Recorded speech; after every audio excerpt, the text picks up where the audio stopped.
Hi, Nathanosaurus Rex here again, once more talking about some D&D and other associated role-playing games. So tonight I want to talk to you about something I really enjoy doing, which is coming up with my own magic items to throw into fantasy games, particularly for D&D.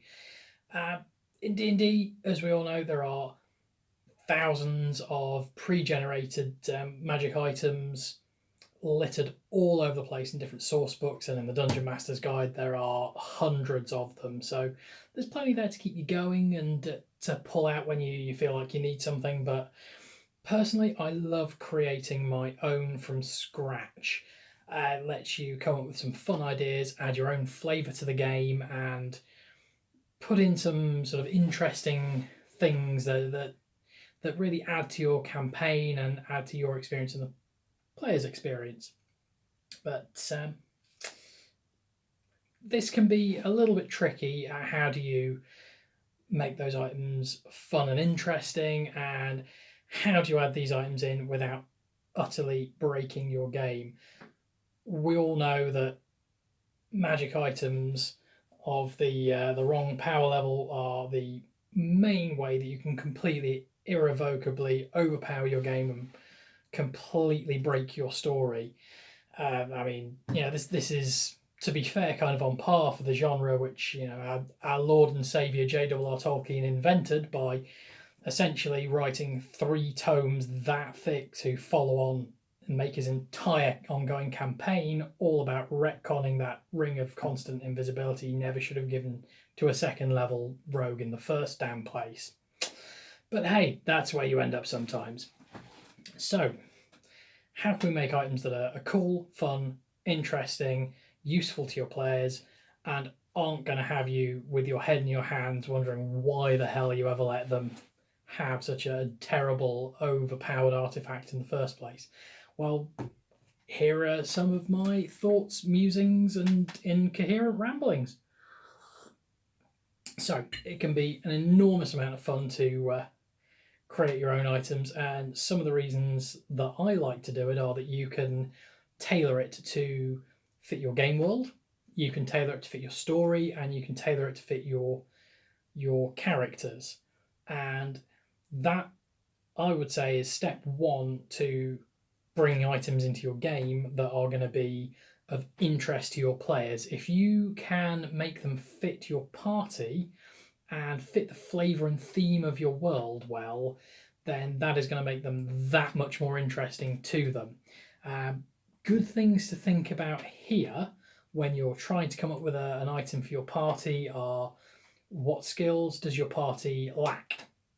Can you give them an item that's going to allow them to do something or achieve something that they might otherwise either have trouble with or indeed not be able to do at all? What do they like doing? If your party likes to try and have a stealthy approach to everything, then perhaps giving them something that's going to help in that vein. If they like to have a diplomatic approach, if they like to just kick the door in and stab everybody in the face, which is the approach of, let's be honest, 99.999%, this will give you different ideas to give them different items to allow them to achieve those goals. It is also worth considering that if you have a party that's got a particular play style, say they always just try and get in there and stab the bad guys, well, is that maybe because of the mix of characters you've got?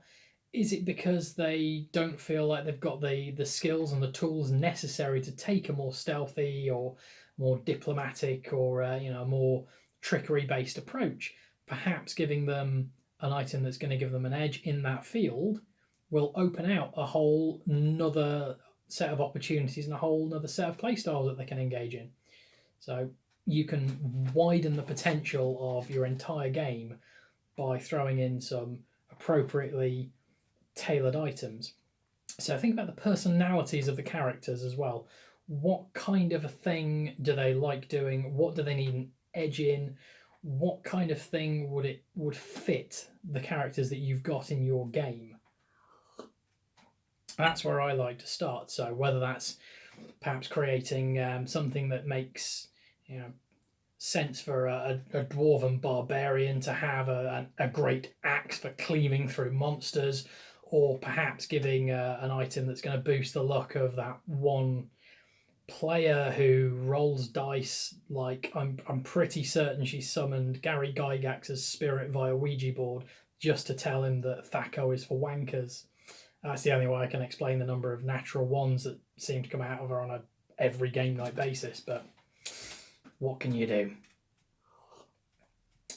So once we've got a sort of feeling of the types of characters and the types of niches, the types of things that we want our items to do, how do we go about kind of making something that fits? Well, as I've already said, there are hundreds, if not thousands, of magic items in the DM's guide, in all of the various supplement books. On D&D Beyond's got all of these listed, and a whole host of homebrew things as well.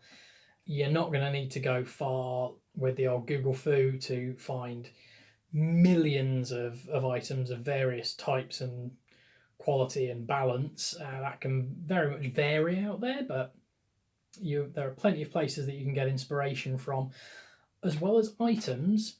The spell list is another excellent place for inspiration. If you want to give players the ability to do something, and then looking at sort of what spells are available is a great way of getting inspiration for that, giving them an item that can replicate a spell from the spell list. The other added advantage to that is it gives you a good idea when you're looking at that spell's level as to how powerful that is going to be in terms of gameplay. But we'll come more to the balancing and the power in a little while. So I tend to keep magic items infrequent in my game, as they're not so rare that nobody's getting any, but they're not so frequent that they're just drowning in them. I find by keeping items infrequent, tailored, and most importantly, interesting, your players are going to be that much more excited to get them. If they're finding a different magic sword every time they open a door, it doesn't feel special. It ceases to feel magical, and worst of all, if they've got too many magic items, they're simply going to forget what half of them are, or that they even have them. And there's nothing more sort of deflating than having adventurers who've got a ton of cool items that you've created just for them, and they never damn well use them because they've just got so many that are coming out of their ears. So frequency of finding and tailoring them to particular characters' wants and needs is a good idea. Also, keeping them interesting. Now, one of my pet hates with D&D magic items is the +1 or +2 MacGuffin of whatever. Frankly, they are just dull. I mean, we can do better than that. That's one of the reasons I create my own items in the first place, because a +1 longsword is not very exciting. It's not very inspiring. It adds an extra one when you roll a dice, but I mean, so does your ability score bonus, so does your proficiency bonus. It's really dull. It's far more exciting to have an item that does something than just gives you an extra couple of points to hit and an extra couple of points to damage. So try and come up with something that does something interesting and unique.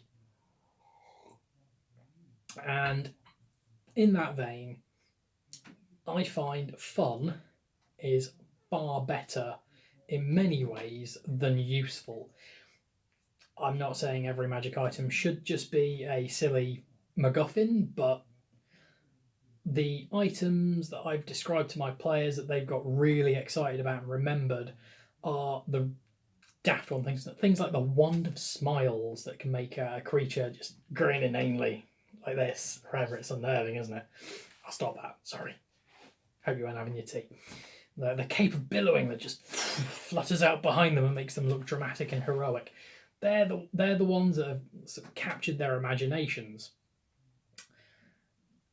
And frankly, they don't actually do anything useful, really. I mean, there could be some creative potential there, which is very important. If you can give items creative potential that, might not seem initially useful, but with some creative thought, your players might be able to come up with ways of utilizing them that will completely surprise you.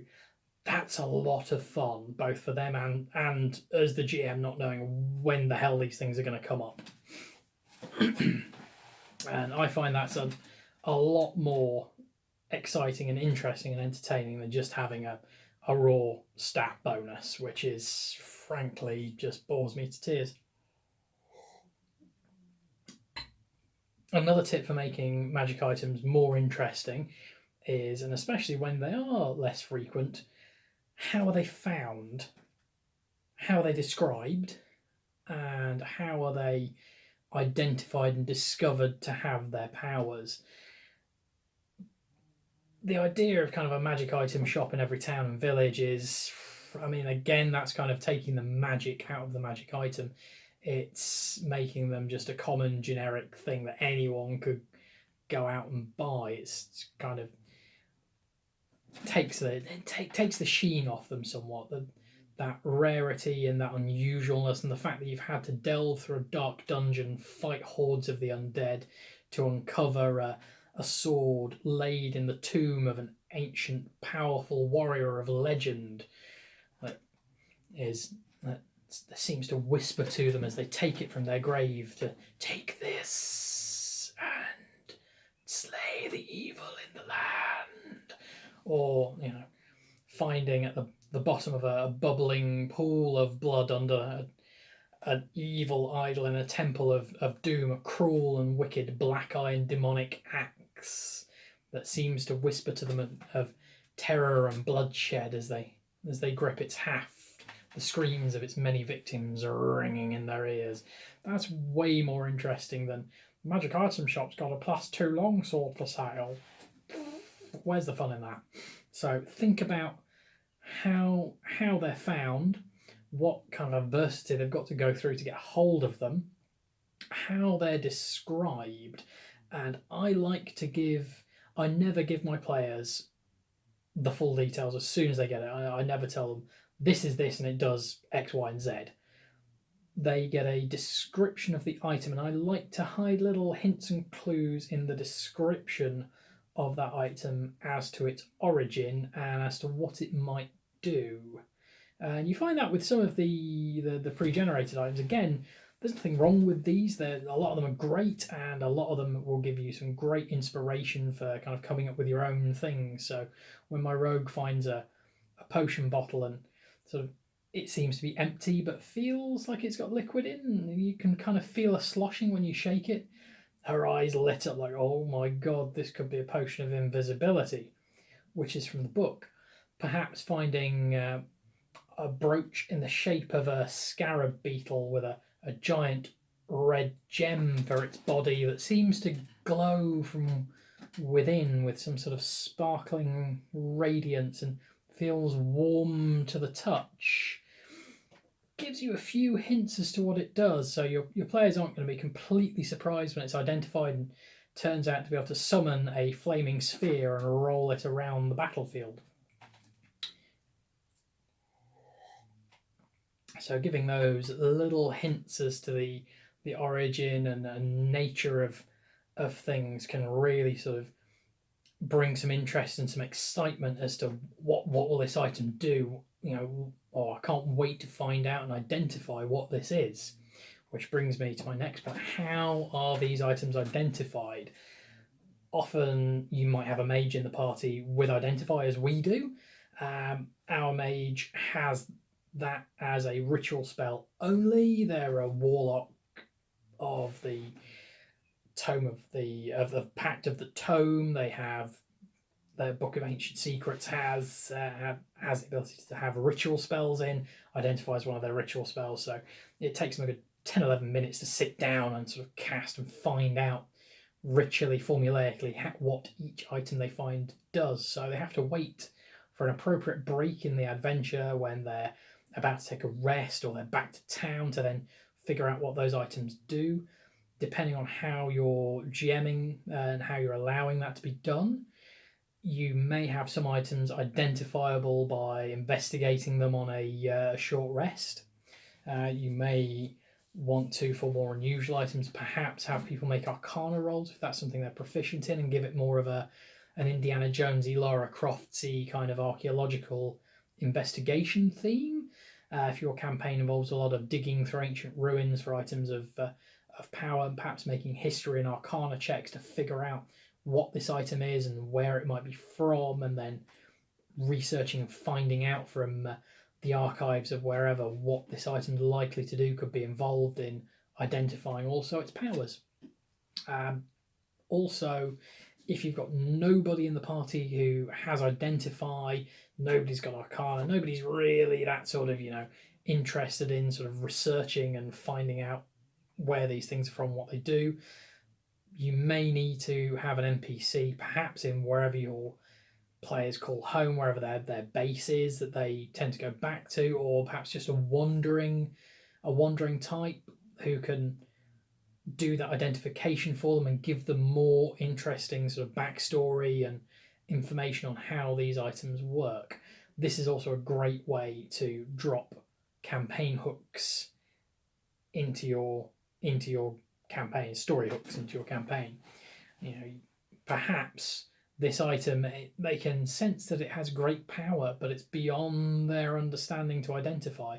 Perhaps they need to seek out a powerful mage or a great sorcerer or a cleric who can find out a little more about the origin of this item. Perhaps they need to go to the mountain kingdom of the dwarven artisans that forged it.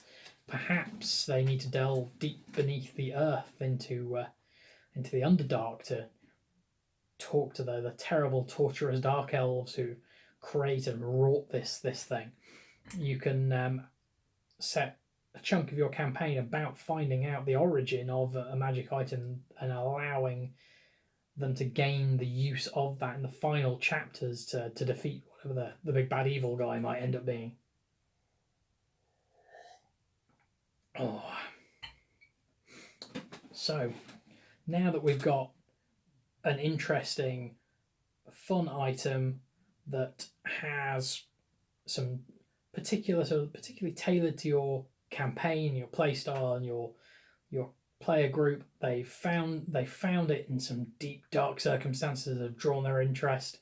You've got a description that is really evocative and makes them interested in it. They've gone through the hassle of getting it identified, and finally they've got that piece of paper or card or description or text with whatever the details of what it does and how it works in their hands. How are we going to make sure that this does not just blow your campaign up and completely demolish your entire story by making it way too OP? Well, there's a few things we can do around this. Firstly, take a look at the magic items again that are already existing. They can give you an idea of kind of what power level and ability. If you look at where they come on the tables, they're not perfect, but you can get an idea of the power level from them. But going back to some of the previous points about making items fun, being more interesting than just making them super powerful, that's a great way of doing it. If you've got an item which has an interesting and cool power, which isn't directly boosting your character's main stats or their attack bonuses or doing an absolute truckload of damage, then that can be kind of self-limiting in a way. An item I've just given to my party is a magical falconry glove, which, as long as you're wearing it, you can put it on, and once per day, we'll come to limitations on usage shortly, but it allows you to summon a hawk, an eagle, or an owl for 1 hour, or until you dismiss it, or until you take the glove off, and you can use that to attack enemies or to just simply to hunt and get some game to feed your party. Now, that isn't particularly powerful. They're quite low level creatures. They're not going to be massively useful if you get in a fight with a dragon, but it's kind of cool. It's kind of fun. It's got some potential for interesting use. I have no idea how my creative group of outside the box thinking reprobates are gonna bring this back to haunt me.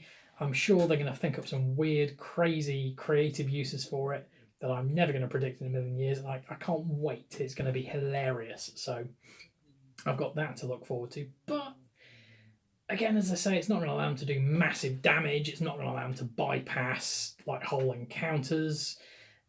It's not going to overpower them.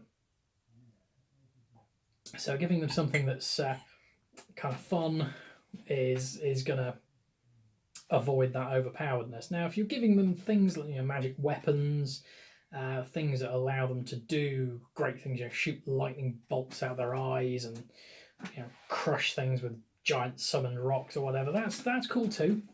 But you can limit how much that's going to break your game by bringing in usage limitations. You'll see this in a lot of the pre-existing magic items in terms of them having X number of charges, and those charges once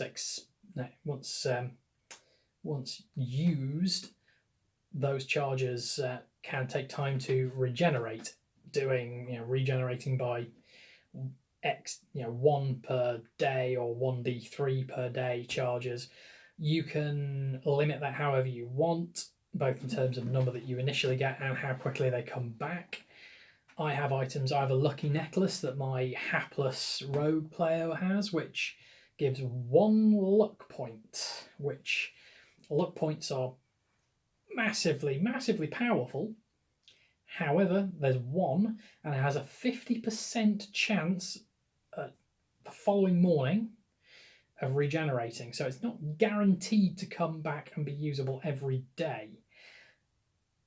You can also put other restrictions, perhaps. I have another item, a baleful eye. It's a troll's eyeball in a pickling jar, which allows one of my warlocks to cast Hex up to, I think, 6 charges. That regenerates overnight, but only if you put a drop of blood in there with it and leave it under the moonlight, which means that if you want to sort of restrict that, and you can be bothered to either flange it or keep track of your lunar cycle, then you can limit how many charges they're going to get back and how often. You can also do, this is usable once per day or twice per day.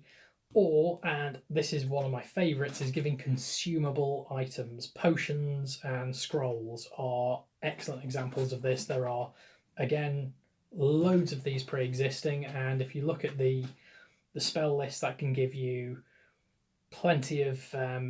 essentially, you can have almost any spell on a scroll. The level of them and the level of your party can affect how likely they are to be able to cast them. You can also, I love giving potions which give a one-hit use of a particular spell, say Featherfall or the jump spell, all kinds of sort of interesting, sort of quirky things that you can do with those that are going to give them a one-shot ability to do something. Magic items that I've been creating for our ranger, who at level 3 is a ranger with Hunter's Mark and Colossus Slayer, and the Sharpshooter feat is hitting nearly everything and doing 1d8 for the longbow, plus 13 for the Sharpshooter shot and their dex bonus, plus another d8 for Colossus Slayer, plus another d6 for Hunter's Mark. So they're doing massive amounts of damage. If I were to give them either a bow that lets them hit even more often or do more damage, or both, that would cause some potentially big damage imbalances and also not be that fun or interesting. What I have done is thrown a handful of different magical arrows at them that let them do weird effects like binding a creature with a chain arrow, or arrows that turn into lightning bolts to do a different type of damage and more of, but as a one, and they're one use items. Once they're used, they're done, they're gone. So giving your party consumable items is a great way to balance the items that you're giving them. If they are OP, well, they're only going to get to use them once.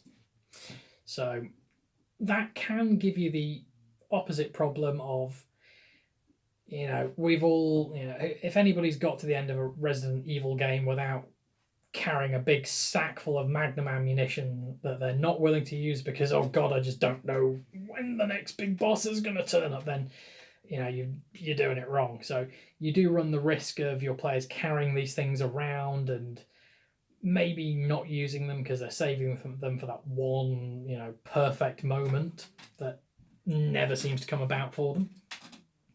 Another way of limiting the power, and I know I've been going on for quite a while now, but last couple of points. So limiting the power is curses and drawbacks. So you don't want to give too many drawbacks or too many cursed items, otherwise your players, if they pick up too many cursed items, they're just going to stop trusting them and not pick anything up at all, which is kind of funny, but maybe not ideal. Or if they've got too many drawbacks, they're just not going to use them. So giving things kind of interesting drawbacks that make them choose between kind of two ways of doing things or two paths is the best way here. And a good example of this that isn't even a magical item would be the armor rules. If you look at all of the heavy armor in D&D, you are looking at, and some of the medium armor, you're looking at sort of restrictions to who can use it depending on level of strength. You're also looking at a lot of the better armor. Yet you might be harder to hit, but you're also going to be making a hell of a lot of noise moving around in plate mail or scale mail as it's jingling and jangling and clanking on the cobblestones as you try to sneak along. So, you've got the protection, but you're not very stealthy, and bringing in things like that to some of your items could be a way of limiting their usage to specific scenarios, so they're not just spamming them all the time and getting way more of a benefit than you might necessarily want to give them out the gate.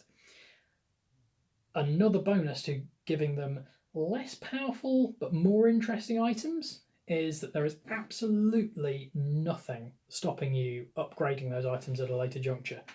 You can have them suddenly start to gain new abilities with use.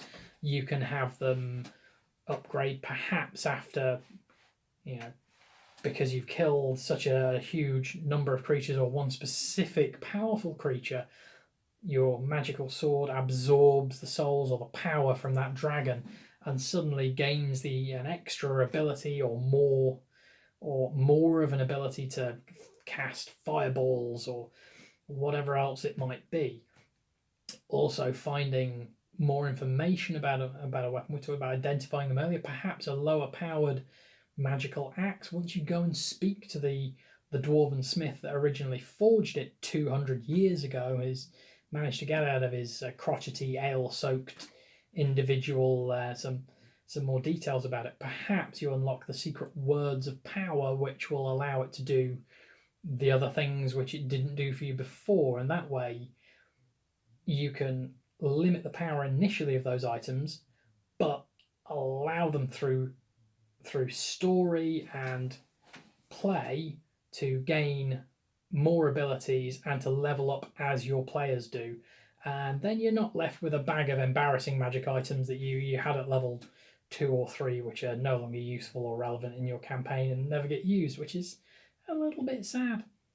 So I know it's a lot of things to think about, but yeah, it's quite a big area because there's so many things you can do. There are so many items you can create, and if anybody's got some good ones, then please throw them in the comments because I'd be fascinated to hear more.